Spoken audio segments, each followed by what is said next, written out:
जो press conference है या तो मोबाइल इसका संबंध कल्याणपुर थाना कांड संख्या 344-24 से है।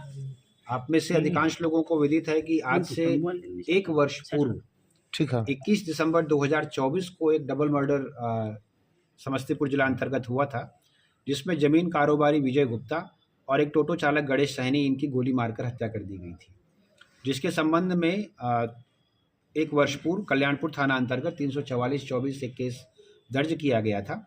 और इस कांड में अग्रिम अनुसंधान के पश्चात मार्च 2025 महीने में एक संदेही व्यक्ति थे सुधीर मधान, इनको उस समय जेल भेजा गया था।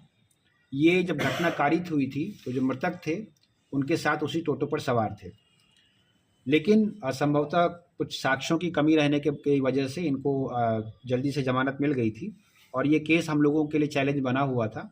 तो आज इस कांड का जो उद्भेदन हुआ है, इसी के संबंध में ये प्रेस ब्रीफ हम लोग आयोजित कर रहे हैं।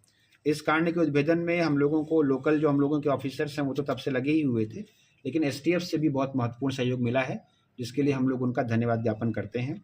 इसमें जो तकनीकी अनुसंधान हुआ उस समय जो लोग इसमें इन्वॉल्व थे उन पर, और जो मानवीय आसूचना संकलन किया गया, इसके आधार पर हम लोगों ने इस घटना को कारित करने वाले 3 व्यक्तियों की पहचान कर ली है, जिसमें से 2 व्यक्तियों की गिरफ्तारी हो चुकी है।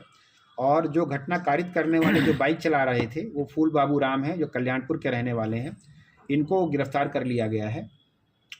इनसे जो पूछताछ हुई, उस पूछताछ में जो पहले हमारे संदेही थे जिनको जेल भेजा गया था सुधीर मदान, उनकी ही इस घटना को पूरी जो साजिश है उसको रचने के क्रम में उनका ही नाम सामने आया है। उनकी पहचान भी सुधीर मधान ने जिन लोगों को हायर किया वो 3 लोग थे, उनको पहले बुलाकर रेकी भी कराई, और जो मृतक हैं जिनको उन्होंने टारगेट किया था उनकी फ़ोटो वगैरह भी दिखाकर उनसे उनका हुलिया उन्होंने मैच कराया था। और मुख्य रूप से जो ज़मीन संबंधी ट्रांजैक्शन ये लोग करते थे उसी के विवाद थे, जिस विवाद की वजह से इस घटना को सुधीर मधान ने इन 3 लोगों को हायर करके अंजाम दिया था। जो इसमें अपराधी फूल बाबू राम हैं, इनके घर से एक देसी कट्टा और 2 जिंदा गोली मिली है, जिसके संबंध में कल्याणपुर थाना में एक 412-25 केस दर्ज किया गया है।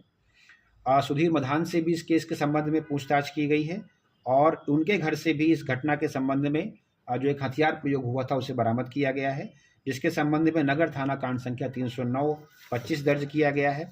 और जो हम लोगों के इस गाड़ी को जो वाहक थे फूल बाबू, उनसे जब पूछताछ की गई तो 2 शूटरों की पहचान की गई थी हम लोगों के द्वारा, जिसमें से आशुतोष सिंह को गिरफ्तार कर लिया गया है और दूसरे शूटर की पहचान भी हम लोगों को हो गई है, लेकिन अरेस्टिंग के लिए हम लोग उसका नाम अभी डिस्क्लोज नहीं कर रहे हैं।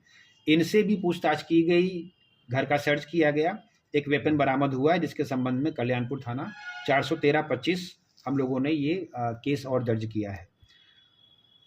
इनके जो सुधीर मधान के लड़के हैं, इनकी भी भूमिका इसमें सामने आई है, और कुछ किस्तों में जिन लोगों को हायर किया गया था इनको लगभग 5 लाख रुपए देने का प्रॉमिस किया गया था, लेकिन 1 लाख रुपए कई किस्तों में इनको दिए गए हैं, उनको भी गिरफ्तार कर लिया गया है। तो अभी तक जो गिरफ्तारी हुई है उस घटना की पूरी साजिश रचने वाले सुधीर मधान जो हैं, उनका आपराधिक इतिहास भी हम लोग दे रहे हैं। कल्याणपुर, वारिसनगर और बलिगांव थाना में उनके ऊपर पहले से केस है। एक और केस है जो कल्याणपुर थाना कांड संख्या 12-24 है, इसमें एक गोली मारी गई थी एक व्यक्ति को। यह कांड भी जांच में चल रहा था और इसमें भी कुछ लोगों का नाम संदेह के आधार पर आया था। इस घटना को कारित करने में भी जो ये आशुतोष सिंह वगैरह हैं, इनकी भूमिका सामने आई है। तो इस ऑपरेशन से एक और कांड का उद्भेदन हुआ है। अभी तक की इस घटना में घटना कारित करने वाली जो बाइक थी, इसके अलावा 2 देसी कट्टा, 4 जिंदा गोली, 1 देशी पिस्तौल, उसकी 5 जिंदा गोली, आईफोन और मोबाइल बरामद हुआ है।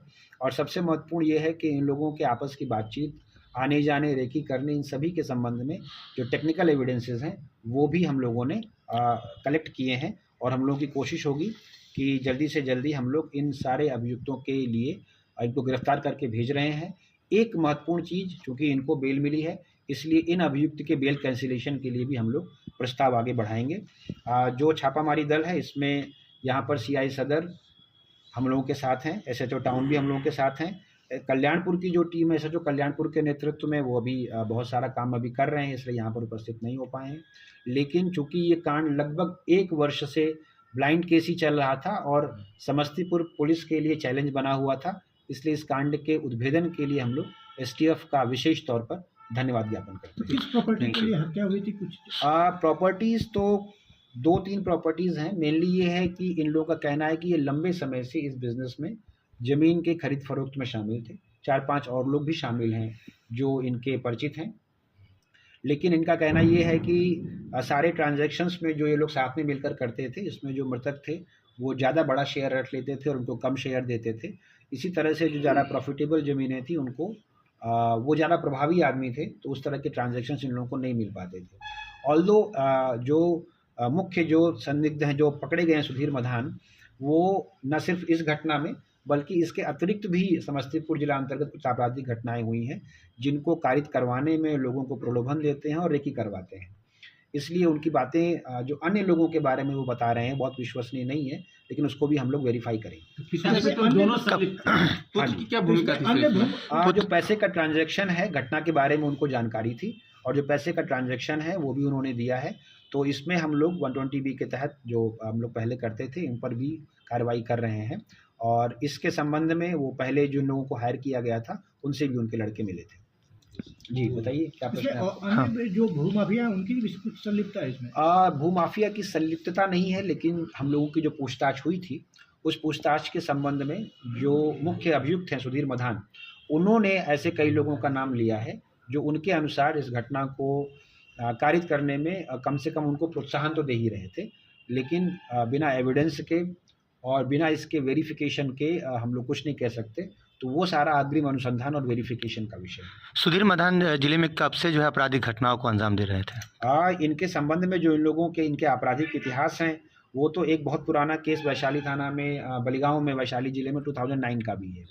लेकिन इधर हम लोगों को कुछ जानकारी प्राप्त हुई है, कुछ जो ऐसी घटनाएं लूट और डकैती से भी संबंधित घटनाएं हैं, उन अपराध कर्मियों के साथ भी इनका संबंध और इनका संपर्क पाया गया है। Thank you.